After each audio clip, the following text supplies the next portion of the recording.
All right, everybody. Hey, welcome. This is the Real Estate Investing Mastery Podcast. Glad you're here. And as you can see, if you're watching this on a video right now, we've got a special guest. Her name is Esther. And we're going to be talking about Esther here and what she's doing. She's crushing it right now in the El Paso, Texas market. Cool market to be in. And I got Gavin. Gavin here. How are you, man? I'm good, Joe. How you doing? Awesome. I love your shirt. I know. We're testing it out. You like that? Yeah, that's really cool. Those of you that don't know Gavin, and I don't know how you don't know Gavin if you've not been on my podcast for a while now. Gavin and I have been working together for 4 or 5 years doing coaching, and met him originally in Spain.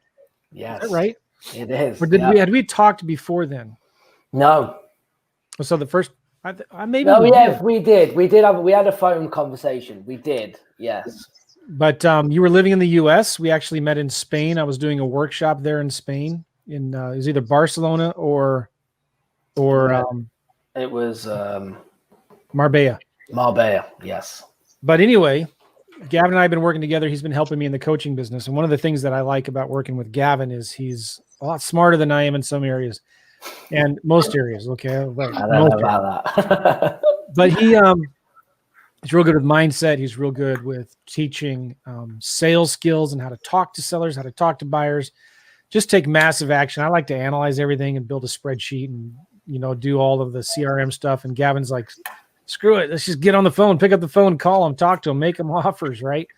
Don't overanalyze the deal. Just massive, massive, massive action. So I thought, man, I got to bring Gavin on to help me in my coaching business. And so Gavin has been a great asset, and he's doing really, really well. He's doing most of the coaching for me, with me right now. And as an example, case in point, we've got Esther here that we're going to be talking about how she's doing deals. She's got 6 properties locked up right now in the last month in a difficult post-corona market, right? Everybody's scared, running to the hills, they're thinking the sky's falling. And, it is bad. It's tragic what's going on. But we just wanted to bring Esther on and show you, like, we have students who have clients that are actually doing deals right now. And don't get discouraged, because you can actually do this stuff too. And the cool thing about Esther's story is, she wanted to come, and maybe I should let Gavin tell this story, but we wanted to just focus on sticking with what works. Don't change things. Don't complicate things. Let's stick to what works. So Gavin, yes. Why don't you introduce Esther and maybe talk a little bit about what you encouraged her to do? Yeah, absolutely. Esther, how are you? Hey, Gavin. Good. How about you? Yeah, I appreciate you jumping on. We wanted to get you on because I think it's a cool story. Everyone has a vision. And the first thing that we did is that you had a vision, which is always good. You had goals that you want to hit. But we have to look at the best way to actually create that plan to get to them goals. And originally, you were thinking, let's go virtual. Let's do some wholesaling lease options in multiple markets, 2 to 3 markets at the same time. And you're already doing, 1, 2, maybe 3 deals a month anyway. But after we actually analyzed and looked at it, you did some real key things really well. And I felt that if you could do them and more of them, right, that we could actually make more money without going virtual right now. Mm-hmm. So we talked a lot about dominating the market. You're a master of, you obviously speak 2 languages. Right. You have a lot of people in the area that can't move deals. So we thought, well, what if we change our plan where you can do some marketing in the El Paso area, but you need to become the force in El Paso to, if I need to move a deal, I need to go to Esther. Right. Mm-hmm. That's what the presence that we needed to create in that market. So really focusing on JVing with other people, being the buyer, being that side of it. Because we do feel that we can be doing 6 to 8 of them a month, plus what you're doing on your own with your own marketing. So there was no need to do 2 deals in El Paso, 2 deals in another state, 2 deals in another state, to have more stress, more people in different places, to then make probably less money with more hassle, right? Right. So that's what we did. We came up with, after these suggestions, and you and Oscar, your husband, super cool guy as well, and really just focusing and dominating was the word. And I think there's an air of confidence, not arrogance, it's confidence, right? That we wanted. In your head, I was trying to get across to you that you are going to dominate this market. Yeah, I'm going to be the beast. Exactly. You know, you're going to be a beast, right? Mhm. That's what we want. Now, you're not walking around saying, I'm going to dominate and you're going to tell everyone. But in your mindset, that's what we wanted to get. Like, you are going to be the go-to. And that's what we are in Alabama, in Birmingham. You know, I'm confident in saying that no one moves more deals than us. But we just do the actions to create that. And I think that's what you've done an awesome job. So it's a great job. Yeah. Awesome. And the other thing that you did mention to me, Gavin, was that since I had done deals in other states, but I was actually dividing myself and there was less of me doing. So here in El Paso, I realized, you know, I can do more since I am here. But yeah, no, I totally agree with you. So me focusing on El Paso and just dominating and being in beast mode here, then I'm able to do more here. Exactly. And Esther, El Paso is not a big market, right? I mean, did No. you think in your mind, like, oh, my market is too small, I can't really do a lot of deals here? Mm-hmm. No, it's not that big. El Paso's not that big. But I mean, like Gavin said, I do have in my repertoire, I'm able to speak Spanish and English, so I can jump back and forth. So, you know, in my case, it works in my favor. So, yeah. Can you show us your whiteboard real quick? Well, I've got a huge board that's 4x8. I love it. So I do have, yeah. Those are deals, by the way. yeah, those are deals. Those are people that I've spoken to. And it's every day I try to make sure that I check out whether I've spoken to for sale by owner, making offers every day. Mojo, because I do cold calling. I have 2 VAs and I'm still doing cold calling myself, and making sure that I do that every day. So if I come into the office, I can literally look at the board and I say, okay, yeah, I did what I was supposed to. I did my videos and calls, and I feel good that I have accomplished something. I'm moving forward. Gavin, Esther reminds me of Melissa. Yeah, I know. You know yeah, what I mean? Absolutely. This is what 100%. Like when I check in, hey, how's it going? You know, it's like picture the whiteboard, picture the scorecard on the whiteboard. It's going great. We got this. And this was what was a dream to work with, because she was just like, just tell me what we got to do. We put the plan in place. We even put in that you were going to cold call, because Esther's like, I don't care. I love Mojo. All right. You love it. Then that's part of it. So she does 1 hour to 2 hours a day and creates leads. The VAs are creating more leads. So we're focusing on the lead gen and also the JVing with others. And now we're starting to see from 1 to 2 deals a month. Now we've got 6 under contract.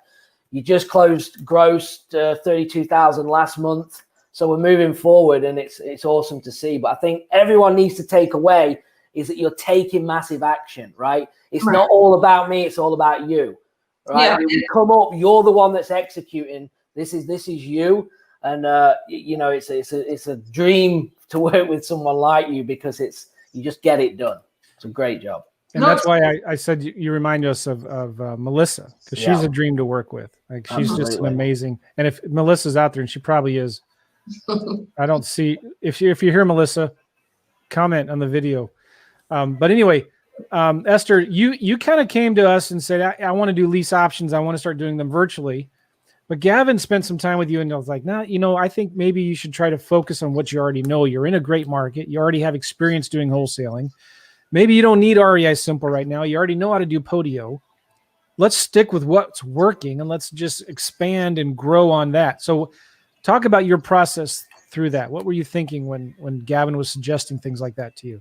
Well, I mean, at first I was, you know, because I have done deals in Alabama, like I was telling Gavin about it. And so I was like, okay, you know I can get some really good deals in Alabama also. And, but then, you know, he was saying, you know, I already have a cash buyer here, and my niche is not just investors here in El Paso, but I also have retail buyers, meaning people that they don't mind. It's a house that needs work, and they'll live in there and they'll fix it up little by little. Luckily, I live close to Mexico. It's like 5 minutes away. So a lot of people come from Mexico. They've got cash. They just don't have credit. So I get them with a hard money lender. And I luckily, again, making these connections with other people, I was able to get a hold of lenders that only want to work with me because of my reputation because I get back to people and I follow through. So I'm able to get them in with no credit and they get into these houses. And so for me and this pandemic that some people are going through, I'm making more deals. So it doesn't bother me. So if this virus keeps going years and years, it doesn't matter to me. I feel bad for the people that are going through some issues and so forth, but in my case, this is not stopping me. It's just I got to keep going forward, and like the horses with the blinders, just keep going forward. Yep. Aishu is asking here, how are you generating leads? What is the main marketing strategy you're doing? It's cold calling. I get on Mojo, cold calling, just call and talk to people. It says it back here, I'll keep marketing, keep talking to people and making offers. It doesn't matter. That's it. Does anything else matter? That's it. Yeah. Marketing, talking to sellers, and making offers. And that's something my husband keeps putting down. He keeps writing them down. He says, hey, keep making offers. Yeah. All right. So let's talk about cold calling a little bit, if that's all right. Yeah. Who are you cold calling? I am calling absentee owners. Absentee owners. Yeah. Okay, nice. And that doesn't sound too complicated. No. That's an easy list. That's an easy list to get. Mm-hmm. And it's simple. Just, talking to them like they're my friends. And I'm not making a sales pitch. I'm just talking to them. Hey, are you willing to, are you considering a cash offer on your house? And it's as simple as that. And, I'm calling you out of the blue. Are you interested in this? Yes or no? I'm like, okay, well, do you have any other properties that you may have if you're not interested in selling? And they're like, oh, maybe. I'm like, okay, great. What is it? Tell me a little bit more about it. And so I start getting the conversation going that way.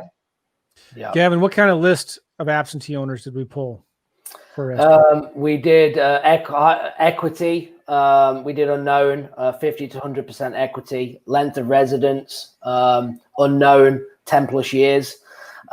We did single family, multi-family, triplex, duplex, quads, in-state, out-of-state absentees. That's kind of what we would start. Now, everyone would say, well, hold on, everyone's doing that list. But as I said to Esther, again, back to dominating the market, it doesn't matter what everyone else is doing. You just got to be the best at it.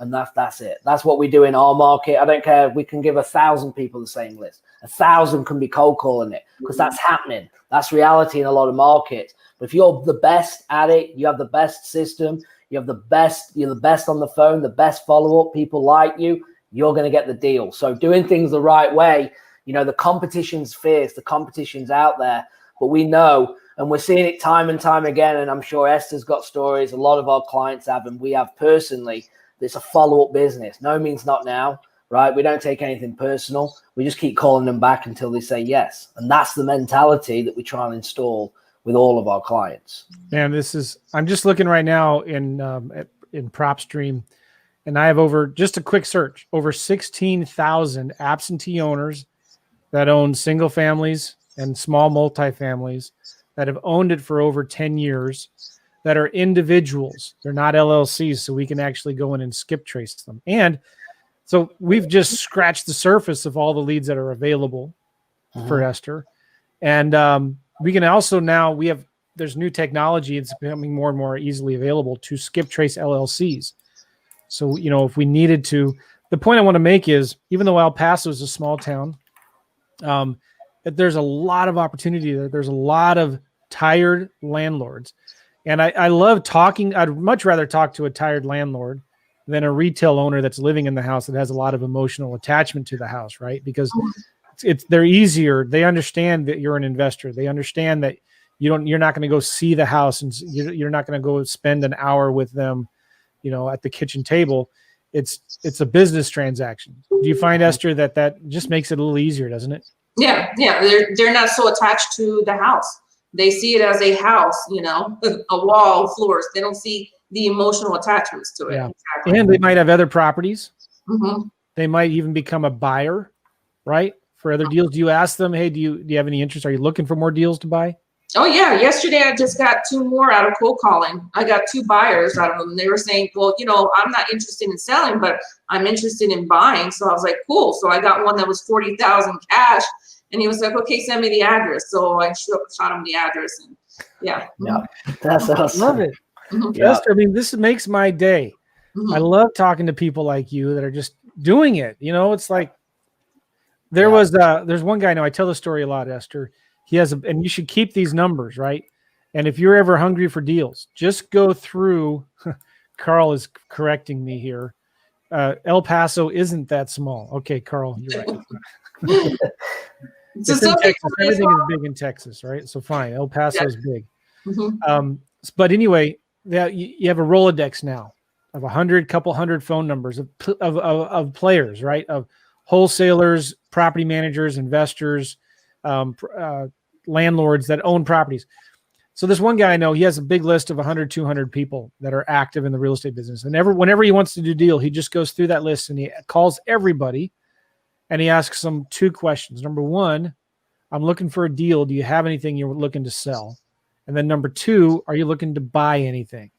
And inevitably, when he goes through that list and he just calls and talks, he's going to find somebody that has a house they want to sell and somebody has a house they want to buy, and wholesales those houses to each other.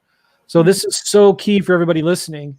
When you're talking to these sellers, number 1, ask them, do you have any other houses you'd like to sell? Do you know anybody who has a house they'd like to sell? And are you looking to buy some more yourself? And maybe they'd even looking to lend on deals too. Yeah. And it's great when you're talking to these individuals and while you're doing this. And if you're like myself, reaching out to other wholesalers, other investors, you can have property and say, hey, look, I've got this one. Would this interest you? And just automatically plug it in. And so, yeah, I love that. Yeah. Esther, when you're talking to these buyers, do you also ask them like, what are you looking for? And do they tell you I'm looking for a 2-bedroom, a 3-bedroom under this price range of rents for at least this? Do they tell you things like that? Yeah, they tell me specifics, or if they don't tell me specifically, I'll ask them, hey, I want you to clarify something for me. Is it that you're looking for single family homes? Is it 3 bedrooms, 2 baths? And then they'll go ahead and tell me, yeah, that's what I'm looking for. Or it doesn't matter in El Paso anywhere, just as long as it's a deal for me. So I'll go ahead and have, the great thing is Google Sheets. I'll have, for retail buyers, and I'll have investors. So I'll just go ahead and plug them into one of those 2. That way I can just go ahead and send them a blast text message to whoever in that group, whatever property it is that I have. That's awesome. Yeah. And there's a couple of things to take away from that, is because from a disposition standpoint, you're not wasting your time with people that don't have any interest in that certain property, right? And also it builds a lot of respect with the buyer, because you're not sending them criteria that they've already told you they're not interested in. So it's like, oh yeah, this matches my criteria. I want to get in. Well, yeah, because you've asked them questions, so it matches their criteria. But they don't always think like that. So they're like, okay, Esther's on it. Because there's a lot of people that are trying in the market and that will get it wrong, and you can't knock anyone trying. But I think that's what the frustration comes from cash buyers. Like, oh, another wholesaler, they don't know what they're doing. The numbers are wrong. But as soon as you're like, oh, Esther, as soon as you send them a message, it gets their attention straight away. Yeah. One cool thing about what Esther just said too is, because sometimes when you're talking to buyers, you're like, just send me whatever you got. I'll look at it. But you kind of need to get more specific from them. And I like what Esther said, is she says, well, okay, can I ask you a few more questions? Like, are you looking for a 2-bedroom or a 3-bedroom? All right. Are you looking for a property in this area or this area? So sometimes you need to give them options to choose from, right? Like, are you looking for a property to fix and flip, like with a lot of rehab to sell to a retail buyer? Or are you looking for just a rental property? Are you looking for small fix and flips like lipstick on a pig? Or are you looking for something more big? Or would you turn down a deal that needed 30 grand in work? So you got to ask those kinds of specific questions, right? Real important. I love it. And you're putting them into a spreadsheet, just tracking them. It doesn't have to be a fancy CRM, right? You're keeping a list. That way, when you get a property, you kind of sometimes, when the more you get experience with this, you know who the buyers are that want that property, and you know what they would buy for it, right? Right. Pay for it. Exactly. Nice. And of course, a lot of my retail buyers are only one-off, but I've noticed that some of them, because of the deals that I've got, because I always tell them, look, it's $30,000, $40,000, $50,000 less than market. They're always coming back to me to see if there's any other properties that they can buy. I mean, again, for them, it's not the numbers that make sense. because to them it's, oh, I'm getting the deal. Let me get this property. Nice. And so when I want to ask you about the retail buyers, number one. Oh yeah, I remember what I was going to ask you. Have you seen any kind of slowdown in the last 30 to 45 days since the whole coronavirus thing? I guess it's now been 2 months. Have you seen any kind of slowdown in your buyer activity? No, actually more. That's I mean, I was talking to a good friend of mine. He's another wholesaler, Ryan. And if he's listening, hey, Ryan. And I had to apologize because last night I spoke to him. I said, look, I'm usually good at getting back to you and you know me. But he said he had a couple of properties that he needed help moving. So I was like, yeah, I'll just send me the details. Everybody knows Ester buys houses. Get to me. I'm the disposition person because I have those investors and I also have the retail buyers. Oh, this is huge. Did you guys see what she's just talking about here? She's networking. Other wholesalers bring Ester their deals because she knows she has buyers. This is how important this is. What percentage of your deals, Ester, are from other wholesalers that you're JVing on? All 6 of them are all 100% JVs. That's awesome. Yeah. So cool. Yeah. So you're still marketing for your own deals, right? Correct. And you're getting deals of your own too, but you're also bringing other people to bring you their deals. Yeah. Yeah. Because I've got that niche market. So everybody wants to easy, doesn't it? Yeah. Yeah. That's what I was doing a lot of that in 2012, 2013. I had an acquisitions manager. We parted ways as friends.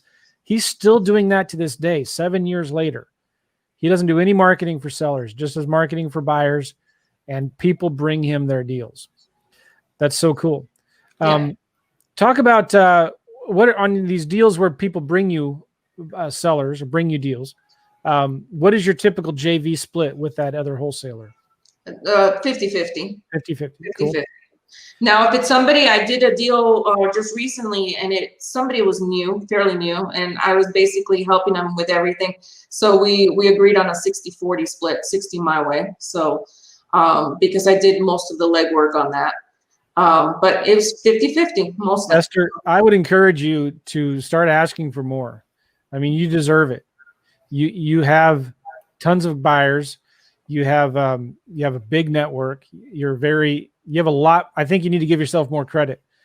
You know, you should start with 60-40, 70-30 splits.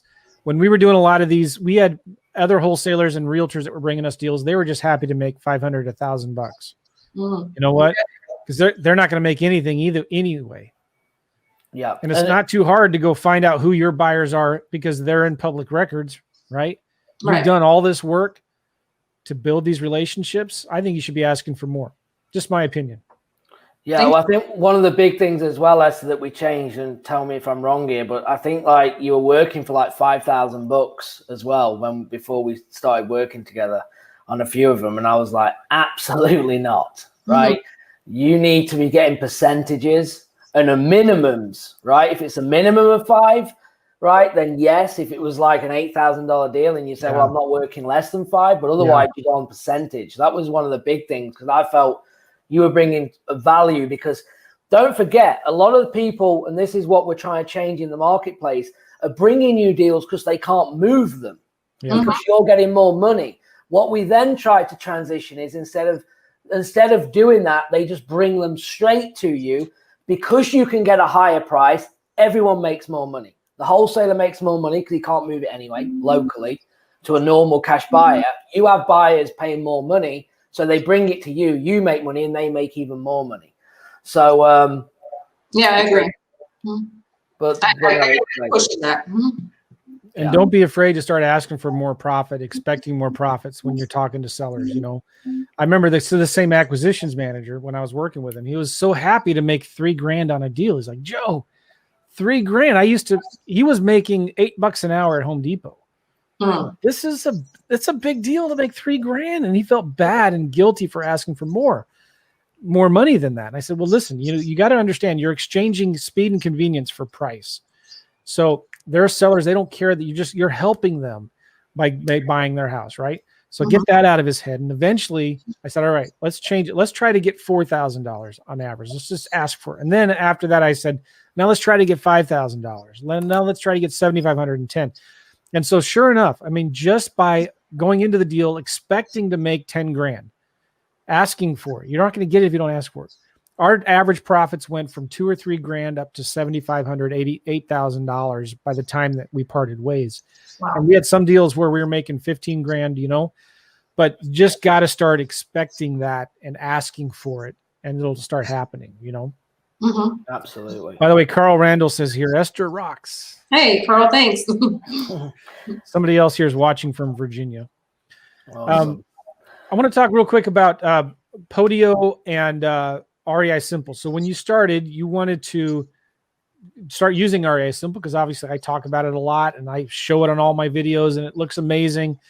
But you were already using Podio and it was already working for you, right? Right. What did Gavin say to you about switching? He was like saying, you know, it doesn't bother me whether we do REI Simple or back to Podio. And so I was giving REI Simple a chance. I was actually getting on it, trying to, you know, put leads in there and created the campaign and everything. And it has really great stuff. I do like REI Simple. It's just because I've used Podio already. And I was like, I didn't want to be learning another system. Yeah. When at that moment, I was actually getting more deals. People were calling me. So I was like, I don't have time to be learning something else. Yeah. So I was like, let me just stick with Podio. And I got it a little bit more automated Podio. So now I can actually put the lead in and it automatically will create a task for me. So I know next day I get that email, just like REI Simple, you've got your notifications and so forth. So I do like Podio and I do like REI Simple. They both have their goods and bads, but you know. But I like that though, that you're sticking with what's working. You're not letting anything slow you down. Like REI Simple is amazing. It does more than Podio. Mm-hmm. But you would have lost a lot of momentum learning how to do it. Sorry, I was just going to say, as soon as we had the call after, I think you'd only been using it probably less than a week. And I could already tell you're not on the phone, right? Yeah. You're not on the phone. You're not making offers. And I was like, it's got to go. We can come back to it, right? Yeah. Because I know we're going backwards. We're going from 1 to 2 deals to no deals if we're not careful. For the immediate, right? Mm-hmm. Where we're trying to train on here. So it was a decision that was educated. If someone's coming in and Podio is a disaster, right? And then, well, yeah, of course we're going to go to REI Simple because of the automation that you can do on the back end of it, which is important. But everyone's different. That's why I love working with people individually, because no one has got the same thing going on. And you have to adapt for the market, the situation. Your situation is different to somebody else's, you know, because I know what's going to come. Like, we'll have people reach out and go, I want to do what Ester's doing. Well, then they won't want to cold call. Well, you can't do what Ester's doing then, because that's what she's doing, and you don't want to do that. So everyone's got a different plan. I love sorry for interrupting you, Gavin, but I love the fact that Boxer, you know, if there's something up, like I got that, you know, I spoke to that one seller and they had a house. They were trying to sell it to their tenant. The tenant didn't pay because they did a contract with them, and they did it for $20,000, and they only paid 10. The contract already was voided, and because it was only good for a year, it said. And so I was like, I don't know what to do with this. So I sent a copy to Gavin and through Boxer, and I was like, can you give me what your 2 cents would be on this? And he was like it took maybe half an hour to get back to me because I know you're busy. But I love the fact that, you know, I can send a quick message, get a quick response, and I'm like, okay, let me talk to the escrow agent, let me verify this information and go and move on. So I love that fact that, you know, I have you guys as coaches to help me out as I'm going. I appreciate that. That's awesome. Thank you. Now, Ester, did you go to Savannah, Georgia?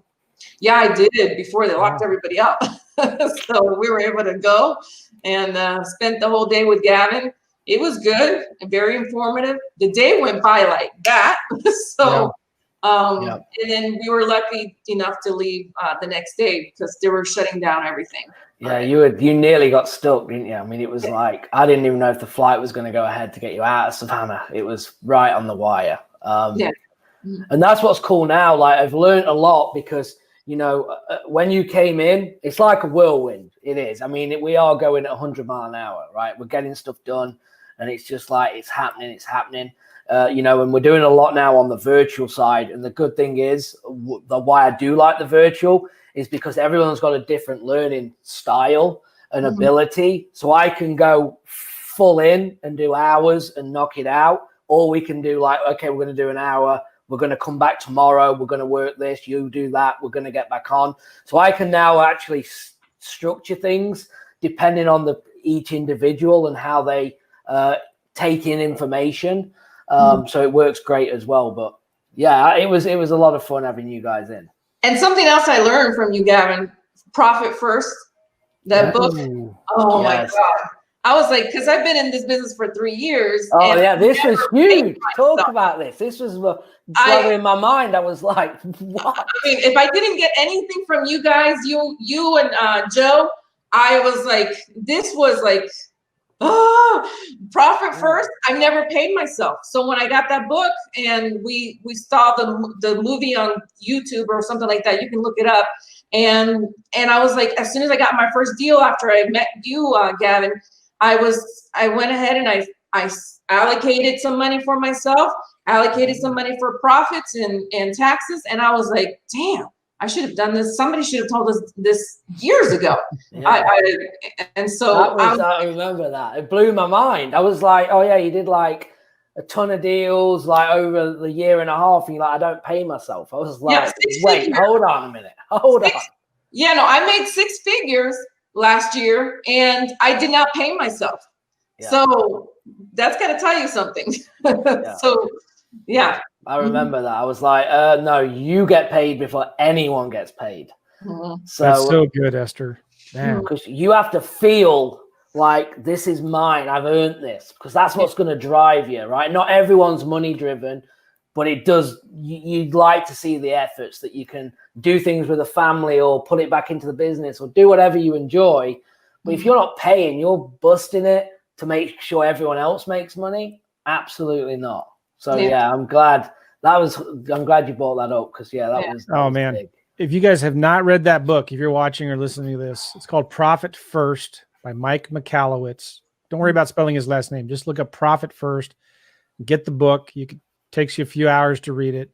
It'll change everything. It'll virtually guarantee that you and your business will be profitable from day one. Yep. Simple as that. Totally agree. Totally. Yep. If you don't get anything else, that book does it. And then something else I read was 15 Secrets of Successful People.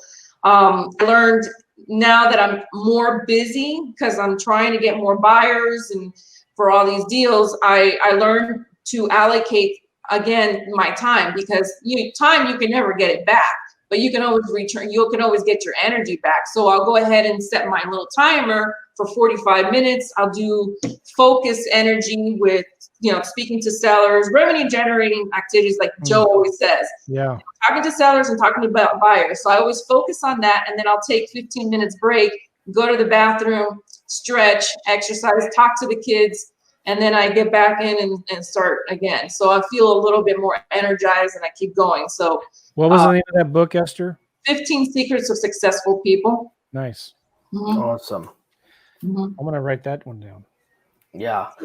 No, that's good. I do. Yeah. That one threw me off. I weren't expecting that. I don't get many curveballs, but that one definitely was one. I was like, right, hold on. Let's forget that. Let's talk about this first. Yeah. We need to get you making money. Yeah. Because, follow up, right? It's just like any plan we put in place. It's easy for us just to say, right, let's do 10,000 a month in marketing, right? We can almost find a motivated seller, but that doesn't mean you're profitable, right? You have to run a business to make money, right? It is just so important. And there's so many people we know, even in masterminds, right? And that me and Joe know, that have got businesses that do turnovers like crazy, but what they're putting in the pocket, the hassle, the overhead, the stress, just like stresses me out thinking how stressful they must be right now, especially in a pandemic.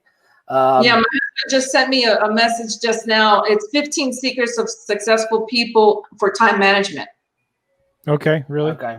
Yeah. So anyways, I totally agree, Gavin. I mean, I was fabulous. As soon as I got my first deal again after I met you, And we always said to ourselves, okay, let's go ahead and pay ourselves a portion. So we did that. And I felt that incentive, because you're always saying, okay, when you have a business, you don't pay yourself. You pay all the expenses, you take care of all that stuff. So yeah, that really took me for, yeah.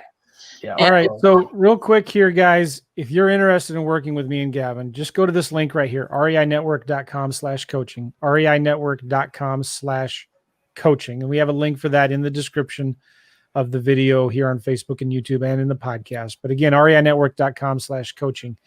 Esther, if somebody's in the El Paso area or is doing deals out there, how can they reach you and maybe partner with you on a deal? Maybe there's somebody here that wants to lend some money on some deals. How can people get a hold of you?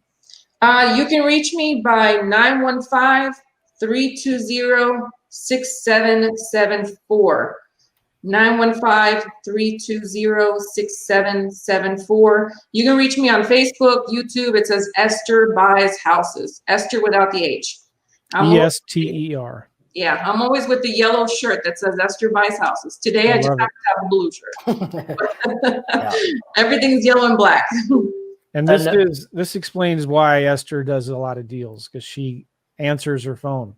You know, she's not afraid of the phone. She doesn't hide behind it. This is crazy as well. This is something else I just thought of happened. So they come and they've got Esther Buys Houses. We're in a hotel because the office is closed. We're in a hotel and you've both got your yellow shirts with your numbers, We Buy Houses or Esther Buys House on the back. And this guy comes over to us, does he not? And he's like, hey, I got a house I need to sell. Yeah, he's always like everything with his suit. So we're like, all right, so we get the information, start looking it up. I mean, it didn't end up being a deal, but it just goes to show like all them things do work, especially when you're out and about. So that was awesome as well that happened. Oscar, thank you. He has the book. He just typed it in here. 15 secrets successful people know about time management. Cool. Yes. All right. Thank you, Oscar. Cool, guys. Again, go to reinetwork.com/coaching. We got to end this because I'm late for another call. But Esther, congratulations, man. That's so awesome to hear. Proud of you. Happy for you. And I know you're going to keep on crushing it. So no, thank you guys for having it available for everybody. No problem. Thanks, guys. Take care, guys. Thanks, we'll see you all later. Bye. Bye-bye. Bye-bye.